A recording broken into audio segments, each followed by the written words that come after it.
Yo, dudes, the Empire's pretty chill. Maybe you could, like, join it or something.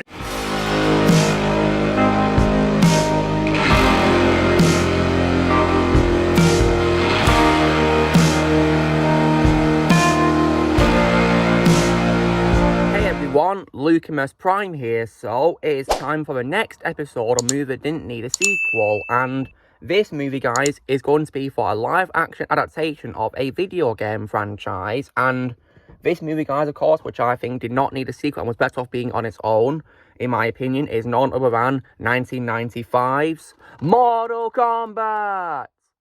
So yeah, this is the 995 film directed by Paul W.S. Anderson. This is so far my favourite movie by him, guys, and in my opinion, it did not need sequels.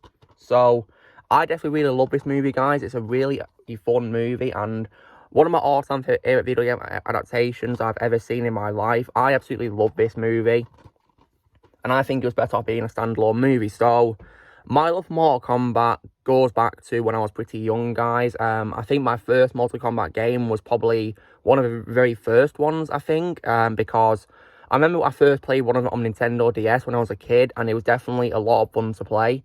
And I also remember playing Mortal Kombat vs. DC Universe as well, and that one might probably be, in my opinion, the weakest in terms of gameplay because it lacked the gore that the other games are well known for, in my opinion. And I personally didn't really like how they did it as a 3D stages and not 2D stages. I think 2D is where it's at its best, in my opinion. I think by doing it in 3D, it felt like a rip-off of Tekken a little bit. And to be honest, that doesn't really work for Mortal Kombat. It's not Tekken, is it? But I still think it's a pretty good game. But I love how it crossed over with DC. It was pretty cool.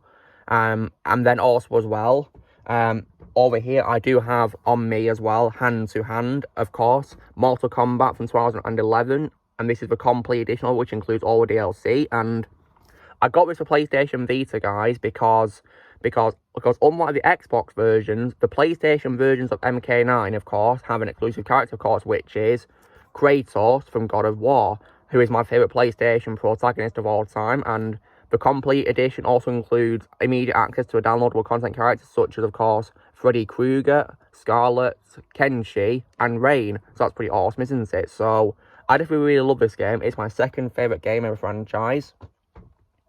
And I, of course, also have on me to hand my all-time favourite Mortal Kombat game, of course, which is Mortal Kombat XL.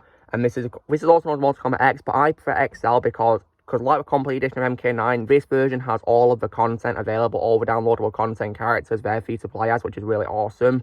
Down here it shows them, so you can see the Alien and the Predator, and also as well, Jason Voorhees, and also Goro as well, and also Triborg, which is a combination of 3 cyberlink ninjas, of course, which are Smoke, Sector, and Cyrax, and of course a secret one being Cyber Sub-Zero.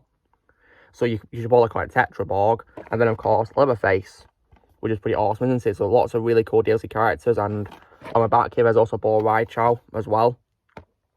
This is definitely, in my opinion, the greatest Mortal Kombat game of all time. I really love Mortal Kombat X so much. I also have on me the Ultimate Edition of Mortal Kombat 11, the follow-up. This game, in my opinion, is okay, but it's a bit of a downgrade, in my opinion, compared to the masterpiece, which is MKX. I feel like the gameplay is pretty slow, and the story, in my opinion, is not good. In my opinion, it's the weakest MK game in terms of the story, in my opinion. But nonetheless, for the game is somewhat decent to play. I especially, of course, love the downloadable content in the game as well in this. And the Ultimate version I have has all of them there, which is pretty cool. So you have people such as RoboCop and also Rain once again, and also Melina. Why it was in the base game is beyond me. But also John Rambo and also the Terminator as well. And also people such as Spawn and the Joker as well. And also, as well, other familiar faces from the franchise appearing are also Sindel and also Shiva, who appears in Aftermath, and also Fujin, who appears in Aftermath as well. And also, as well, Shang Tsung as well, and also Shao Kahn, and many more, really. So, yeah, this game is somewhat decent, in my opinion, but I think MKX is probably where it's at its best, in my opinion. I also have on me as well my Blu-rays of other movies, as well as, of course, the 995 movies. So here's my Blu-ray of the 2021 movie, live-action reboot. I didn't think it was that bad. I thought it was okay, really, but in my opinion, weaker than the 995 movie, in my opinion. I do however love the animated films in the Legend storyline, so here is my Blu-ray Steelbook of Scorpion's Revenge. I definitely really love this animated movie.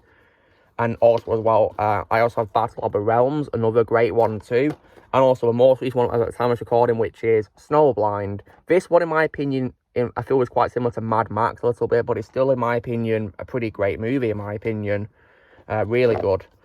So I definitely really love those. And I also have on me to hand my figures from the franchise. So here is a figure of my favourite character in the franchise, Scorpion. Yeah, Scorpion rapidly became my favourite Mortal Kombat character of all time, and I definitely really love Scorpion. So that's Scorpion. I also have on me as well my figure of Sub-Zero. These figures are pretty much from MK11's toy line, because McFarlane Toys do figures in that toy line. However, I do also have a figure of Raiden from a different toy line, which is not McFarlane Toys. This is based on how he plays in MKX, which is great because that's my favourite game in the franchise. Then also, here's a figure of Kitana as well, which I think is also based on MKX, based on the look of the costume. I also as well have on me my figure of Kotal Kahn, which I unboxed recently as well, which is a pretty good figure as well. Then also as well my figure of Baraka from MK11 as well. And also over back here as well, on display there was also my figure of Shao Kahn, pretty great villain in my opinion, also based on IP's MK11, great villain. And then also as well, I also have my figure of Liu Kang as well. Definitely a pretty great figure of Liu Kang there. And what's also really cool is that even though they aren't official characters in the franchise, MK11 actually released figures of their guest characters, which is pretty cool. So far, guys, I have a figure of Spawn, as he appears. This is one of his skins in the game, which we did a figure of, so I got this, and it's a pretty cool figure of Spawn. Spawn's a really awesome character, in my opinion. And also, even though he's a DC character, we even did a figure of the Joker, as he appears in MK11, which is actually a pretty big surprise. I didn't think they'd do a figure of the Joker in MK11, but yeah, they do, which is pretty cool. So yeah, so this was of course me showing how much I love Mortal Kombat as a franchise. And so when it comes of course to a 1995 movie then, so this film was definitely really great and was a lot of fun. It's thankfully one of those video game films which doesn't follow the video game curse, in which it can go horribly wrong and be terrible, thankfully. So I definitely love this movie.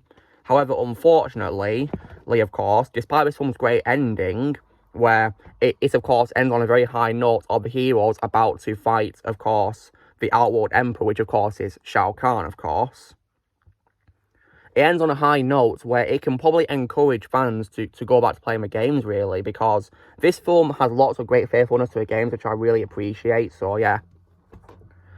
However, though, despite this ending on a high note, which ends with characters on a journey of continuing their missions as the Earthrealm protectors, unfortunately, 2 years later, we got a sequel.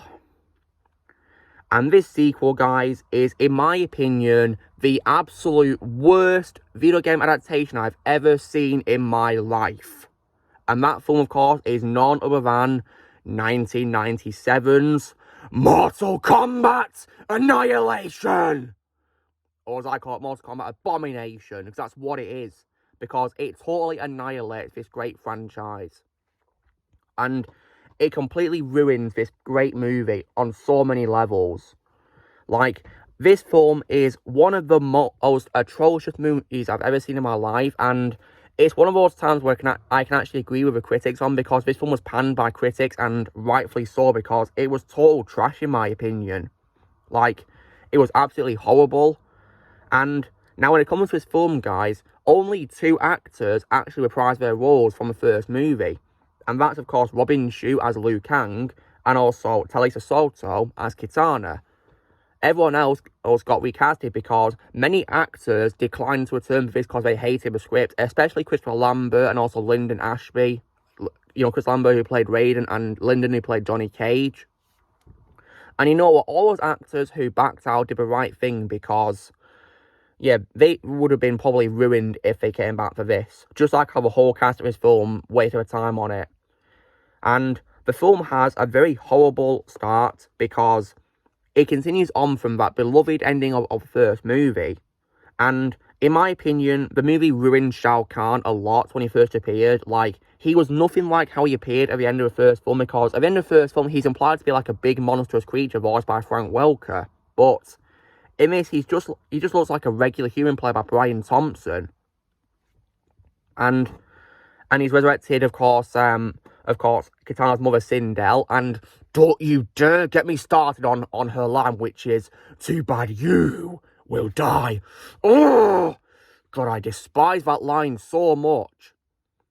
And then, of course, the Earth always tries to defend themselves, but unfortunately, the film does the absolutely horrible Alien 3 cliche on Johnny Cage, in which it kills him off very early into the film. When that happened, I was so angry, I wanted to turn the movie off. But yeah, this film is just absolute trash, and I've already ranted about it on my Mortal Kombat ranking video. And I'll definitely rant about it here, so it does Alien 3 cliche, and also the visual effects for this film are absolutely horrible. They're absolute torture to watch. I have no idea what the hell they were doing with visual effects in this movie. It was just absolutely horrendous to look at. Because this film, 2 years prior, had good visual effects for its time, which were much better in comparison. I mean, sure, they may not have aged well to 2023 standards, but they were good for their time, and I had a lot of fun watching this movie. They were good effects, but this film, however, had absolutely abominable effects. I wouldn't even say the special effects, because they're not special, they were horrible. Like, I could not believe what I was watching. I was so embarrassed. Like, this film, in my opinion, was an absolute joke. And when I say a joke, guys, I don't mean a funny laugh out loud joke at all, which is like comic relief or whatever. I mean a joke in which, when I watched this movie, I was absolutely embarrassed and appalled at what I was watching, because it was just trash. And in my opinion, the worst video game adaptation movie I've ever seen in my life so far. And the film ruins other characters too, like, it wasted Scorpion and Sub-Zero because they barely appeared in the movie, and they made Liu Kang and Kitana bland for some reason, compared to the great characters as they were in the first movie. They also, in my opinion, ruined Sonya Blade, because while I thought she was an absolute badass in the first one, like she is in the games, in this film, she was such a whiny and was just so annoying and unlikable to watch. Like, I really hated Sonya in this movie. They really ruined her. They also made Raiden really bland too, as well, and they couldn't decide if they wanted to kill him off or not throughout the whole movie, and you know why if you watch it. And the movie also, in my opinion, ruined Shinnok as well, because he also looks nothing like how he appeared in the games, and I sadly regard it as the worst role I've seen from Ryan Ascon as well, sadly. And, like, this film was just absolutely horrendous, and in my opinion, guys, apart from Ed Boon, the co-creator of the franchise, returning to reprise his role as Scorpion and to say his iconic catchphrase, of course, which is, "Get over here!" and all that, and apart from, of course, the Techno Syndrome theme from the first film playing in the intro, in my opinion, there's nothing good about this movie, and it's one of the worst sequels I've ever seen in my life. And it's absolutely horrendous, and it's why I get concerned when we do video game adaptations in live action, because things like this could happen. Like, this film was just absolutely horrible, in my opinion, and, like, I couldn't believe what I was watching. Like, it was just an absolute embarrassment to a movie, and in my opinion, the worst video game adaptation I've ever seen in my life. I mean, thankfully, since this, we have had good live-action video game movies, such as the Sonic the Hedgehog movies, for example, but I, of course, for example, hated Resident Evil live-action films by the same director of the first film, Paul W.S. Anderson. In my opinion, this would be the best film I've seen by him, but I personally I don't like his Resident Evil movies. In my opinion, the games are more superior, and of course, the CGI movies and shows they did for Resident Evil, in my opinion, are also more superior as well. But when it comes to Mortal Kombat, though, this film was better on its own, in my opinion, and was just done, you know, as a standalone movie, in my opinion. Like, the ending of the first film should be to encourage the fans to play the games, because when I finished the first film, guys, I went straight to playing the games.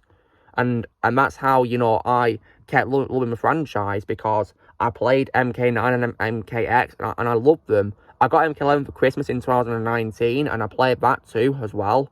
I've played the games, and I'm a fan of the franchise, and I was so let down by this horrendous sequel. Like, and because of this absolutely trash sequel, we didn't get another movie in this, you know, franchise, no sequel to this film, and probably for the best, because this film totally ruined any chance of a sequel happening. And we, of course, got a 2021 reboot, which was definitely way better than this. I mean, it may not have been perfect by any means, but it was definitely a masterpiece in comparison to that abominable sequel to this great movie. So, my advice, guys, is if you want to get into this franchise, I'd recommend to play the games and also to watch this movie and then go straight to the animated films in the Legends Mortal Kombat franchise. And also, if you want to, you can probably watch a 2021 reboot, because in my opinion, it's okay. It's not terrible like Annihilation is, but in my opinion, it does have some weak parts of it, in my opinion, though. But yeah, for the love of God, bro, guys, please stay away from Mortal Kombat Annihilation, because it's absolutely horrendous. In my opinion, the worst video game adaptation I've ever seen in my life. Just keep away from it for your own sake, because it's going to break your heart if you're a Mortal Kombat fan. I mean, I'm not the only one, because obviously it was panned by critics, and also Ed Boon, of course, hated the movie, and so did Paul W. Anderson as well, and I can't say I blame him at all, because this film totally ruins their franchises, but they did, it ruins Paul W. Anderson's first movie, and it also ruins Ed Boon's franchise he co-created with John Tobias, so yeah. Like, just screw this horrible sequel all the way. It's absolute garbage, in my opinion. And there's no way I'm ever going to watch it again, guys, until I do my trash talk of it, and which will be done in the future. I will, however, post a positive review for this first, guys, which I'll definitely be looking forward to doing, because, like I said, guys, I definitely do love this movie. I think it's really great, so yeah. I'll be sure to, give it, a nice rewatch and give it a positive review. But I will be giving the Abominable sequel a mega trash talk, because compared to the film, which I give a 10 out of 10, I give Annihilation a full-on 0 out of 10, because, like I said, guys, apart from Ed Boon voicing Scorpion and the Tenno Syndrome theme in the intro, in my opinion, there's nothing good about it. It's a total embarrassment. It ruins the characters. The visual effects are absolutely horrible. The script, like I said, Ed, with that horrible Sindel line, is absolutely horrendous. The story is just absolutely abominable. And of course, the Alien 3 cliche, I might add as well. So yeah, screw the sequel all the way. And there's no way I'm going to watch it again until I do my trash talk. When I do my trash talk, I'll never watch it again, ever. There's no reason why I should at all. So yeah. So guys, this was me doing my video on in movie didn't need a sequel, on why, in my opinion, Mortal Kombat, the 9 out of 5 video game adaptation, did not need a sequel. So drill, guys. Be sure to give this video a like. Also, be sure to comment in the comments what you guys think of Mortal Kombat 9 out of 5. Have you seen it? Or comments below what you think. Do you think you need a sequel on it? Or comments below what you think. Also, be sure to join Team Prime by pressing subscribe. More videos coming in the future. If you would like to be a member, you can join using a piece of ads or your description, and I'll see you all later.